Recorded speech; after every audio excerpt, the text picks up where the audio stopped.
नमस्कार दर्शकों, हमारे इस खास कार्यक्रम में आपका स्वागत है। हमारे साथ स्टूडियो में मौजूद हैं ज्योतिषाचार्य अतुलन जी महाराज। आज हम महाराज जी से बात करेंगे ज्योतिष शास्त्र में किस ग्रह को किसका आधिपत्य दिया गया है। महाराज जी, आपका बहुत बहुत स्वागत है।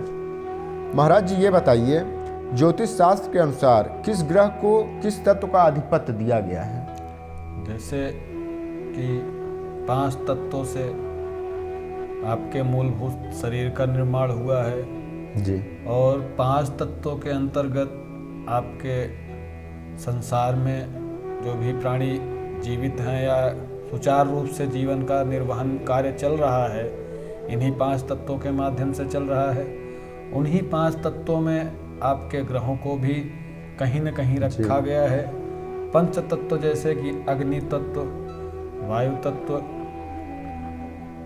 जल तत्व, पृथ्वी तत्व और आकाशीय तत्व, ये 5 तत्व होते हैं। इन्हीं 5 तत्वों के अंतर्गत इन ग्रहों को भी रखा गया है। अब कौन से ग्रह किस तत्व में आते हैं, ये आप जानकारी चाहते हैं तो बताइए। जी पंडित जी, जैसे कि अग्नि तत्व में कौन कौन से ग्रह आते हैं? अग्नि तत्व में आपके सूर्य ग्रह तथा मंगल ग्रह आते हैं। जी। तो ये सूर्य ग्रह और मंगल ग्रह के शांति के लिए क्या करें पंडित जी? मंगल ग्रह अगर प्रॉब्लम क्रिएट कर रहा है, सूर्य ग्रह क्रिएट कर रहा है प्रॉब्लम, तो उसके अनुसार अब वह किस दृष्टि के अनुसार से प्रॉब्लम क्रिएट कर रहा है, कौन सा ग्रह उसके साथ विद्यमान है जी, या कौन सी राशि के साथ युति बना के बैठा हुआ है या किस ग्रह की दृष्टि पड़ रही है, उसके अनुसार ही देखा जाता है। उसी के अनुसार उसका समस्या का निवारण किया जाता है या उसी के अनुसार उस समस्या का ज्ञात होता है। ठीक है पंडित जी, हमारे दर्शक जानना चाहते हैं, ये पृथ्वी तत्व कौन से ग्रह में आते हैं? पृथ्वी तत्व आपका पृथ्वी तत्व में केवल बुध ग्रह आता है जी, जो कि बुद्धि और बल तथा पराक्रम का कारक माना जाता है जी, जो कि इस पृथ्वी पे इन्हीं की आवश्यकता होती है मूलभूत रूप से। जी। ठीक है। पंडित जी, ये बताइए, वायु तत्व में कौन से ग्रह आते हैं? वायु तत्व मतलब कि हवा। जी। हवा के तत्व में विद्यमान केवल शनि ग्रह तथा राहु ग्रह आते हैं। जी। ठीक है, शनि ग्रह और राहु ग्रह आपके वायु तत्व में आते हैं।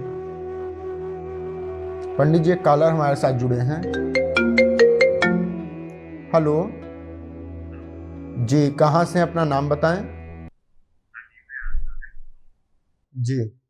हाँ जी, शुभ नाम आपने क्या बताया? दुर्गेश पांडे जी, बताएं क्या जानकारी चाहते हैं आप?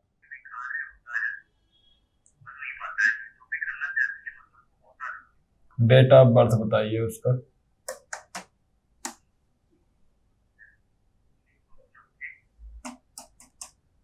जी, टाइमिंग, वो डेट क्या है, मंथ क्या है?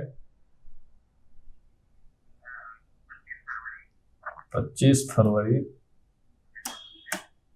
1990। जी, टाइमिंग 8:30 बजे सुबह या रात्रि? दिन में। जन्म स्थान कहाँ का है? आगरा का ही है? ओके जी। दुर्गेश जी, आपकी बेटी की कुंडली तो बहुत ही अच्छी है, लेकिन इस कुंडली के अनुसार इसे लाभ की प्राप्ति नहीं हो पा रही है जी। इसमें शनि की महादशा चल रही है तथा राहु की अंतर्दशा और बुध की प्रत्यंतर दशा। इसमें इसका कुंभ राशि दर्शाया जा रहा है, लग्न राशि वृष दर्शाई जा रही है और ये करीब 2014 से आप प्रॉब्लम में चले आ रहे हैं। 2014 के बाद से आप शादी विवाह जो भी देखना चाहते हैं उसमें प्रॉब्लम्स क्रिएट हो रहे होंगे, बात बनते बनते बिगड़ जाती होगी। 1-2 जगह आपने जैसे कि मंगनी का रस्म या एंगेजमेंट वगैरह। जी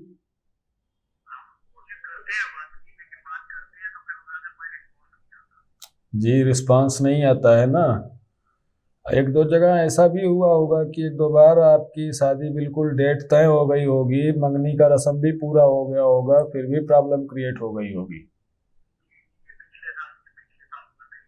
जी, जब से राहु और बुध की युति बनी है तब से ऐसा प्रॉब्लम भी क्रिएट होना शुरू हो गया है।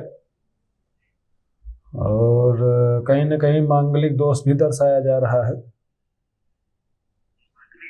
जी, पहले तो आप मंगल दोष का शांति करवाएं। और मंगल दोष की शांति का क्या मतलब है, पहले तो आप नवग्रह शांति का कार्य करवाएं, नवग्रह शांति का अनुष्ठान करवाइए। काफी ग्रह इसके भी मतलब पीड़ित हैं, कुछ अस्त अवस्था में चले गए हैं, कुछ शत्रु भाव में बैठे हुए हैं। जो मित्र है वो मित्र होने के बावजूद भी कार्य इसके सापेक्ष में कर नहीं पा रहा है।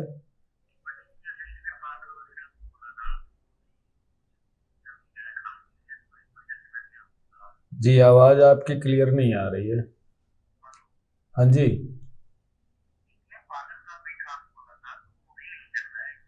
जी किसी कार्यों में इसे सफलता हासिल नहीं हो पा रही होगी। पढ़ाई लिखाई में भी बहुत अच्छी रही होगी पहले, लेकिन उसके अनुसार उसे वहाँ भी रिस्पांस नहीं मिला होगा। और जैसे कोई काम धंधा करना चाहती है उसमें भी फल की प्राप्ति नहीं हो पाती है, चलते चलते बंद हो जाता है वो काम। इसमें आप इसके लिए नवग्रह शांति का अनुष्ठान करवाइए, साथ साथ मंगल दोष का निवारण करवाइए। बट वृक्ष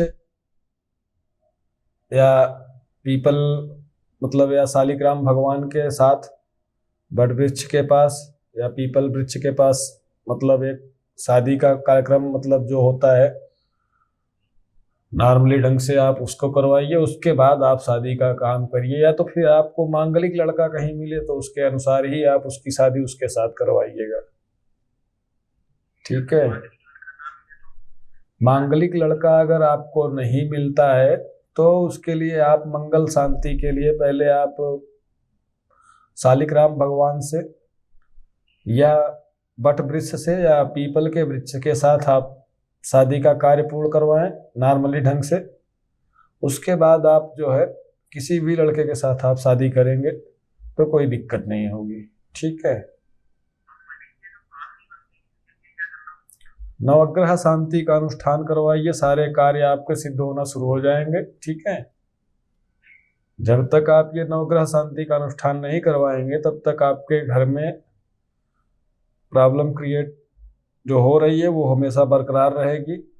इसका निवारण केवल यही है कि आप नवग्रह शांति का अनुष्ठान करवाइए। नॉर्मली उपाय करने से कोई बेनिफिट होने वाला नहीं है, क्योंकि काफी दिनों से आपके घर में समस्या चली आ रही है। ठीक है जी, करीब ये 8-10 साल से ऐसे चले आ रहे हैं। प्रॉब्लम लड़की के ही लिए नहीं, और भी प्रॉब्लम कई एंगल से मतलब कई दिशाओं से देखा जाए तो हर जगह से आपको प्रॉब्लम चल रही होगी। जी, आप जी ठीक है, आप करवाइए, देखिए। ओके, राम राम जी। अच्छा पंडित जी, ये बताइए, जैसे कि हमारे दर्शक के माध्यम से सवाल आया, तो जल तत्व में कौन कौन से ग्रह हैं? जल तत्व में आपके चंद्रमा और शुक्र ग्रह दर्शाए जाते हैं, जो शांति का प्रतीक होता है जी, सुख संपत्ति का भी कारक माना जाता है जी। तो जल तो वैसे भी शांत का रूप, शांति रूप का कारक जी। होता है।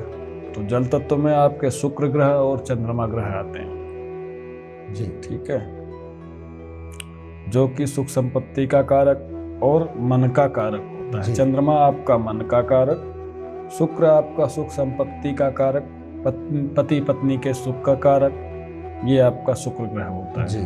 ठीक है। पंडित जी ये बताइए, क्या आकाशीय तत्व ग्रह का क्या उपयोग हो सकता है? आकाशीय तत्व में आपके गुरु आते हैं जी, तथा साथ साथ केतु भी आता है। जी, लेकिन केतु के लिए ज्योतिष शास्त्र में कहीं न कहीं अपवाद भी दिया गया है। जी, बाकी आकाशीय तत्व में गुरु तो एकदम कंफर्म है, जो कि आपका मार्गदर्शक होता है। जी, किसी भी रूप में आप मतलब किसी भी दिशा से आपको मार्ग दर्शाने का कार्य करता है। जी। केतु अपवाद में है लेकिन आकाशीय तत्व माना जाता है, क्योंकि अब इन चारों तत्वों में उसका कोई रोल नहीं है, तो पांचवा तत्व आपका जो बचा ये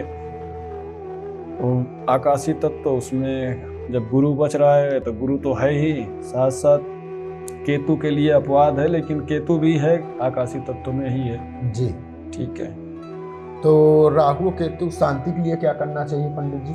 अगर राहु केतु प्रॉब्लम क्रिएट कर रहे हैं, उनकी शांति के लिए आप कुछ जानना चाहते हैं जी।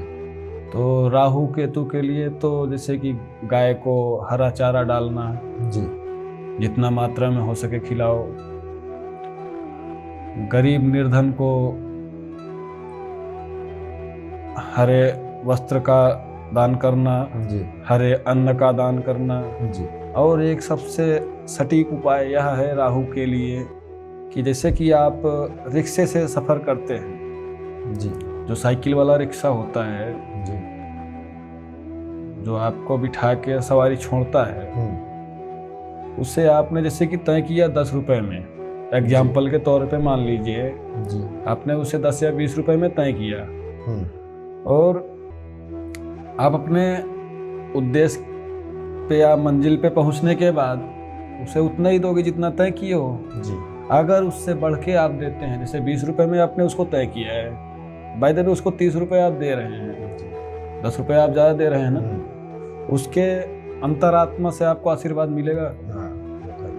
उससे तगड़ा राहु शांति का मतलब कोई उपाय नहीं है। रिक्शे चालक को आप 10-20 ज़्यादा दे दो तय पैसे से, या ऑटो चालक को दे दो, या कैब चालक को दे दो। कैब वो तो मान लो मेहनत कम कर रहे हैं, वो तो मशीन के माध्यम से आपको कार्य करके पहुंचा रहे हैं, लेकिन वो जो रिक्शे वाला है पैरों के माध्यम से मेहनत करके जाएगा। अगर आप उसके साथ कभी सफ़र कर रहे हैं तो उसे आप जैसे 20 रुपए में आपने तय किया, उससे 30 रुपये, 40 रुपये, 50 दे दो।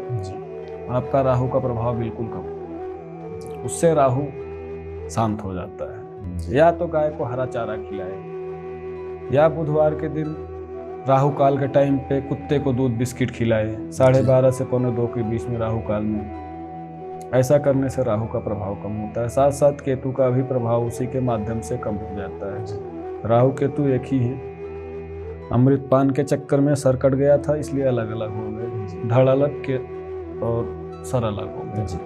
तो सर को केतु बना दिया गया, धड़ को राहु बना दिया गया। तो आप ज्योतिष शास्त्र से जुड़ी सारी जानकारी हमारे सामने ये नंबर फ्लैश हो रहे हैं, उसके माध्यम से आप अतुलेंद्र जी महाराज से जानकारी ले सकते हैं।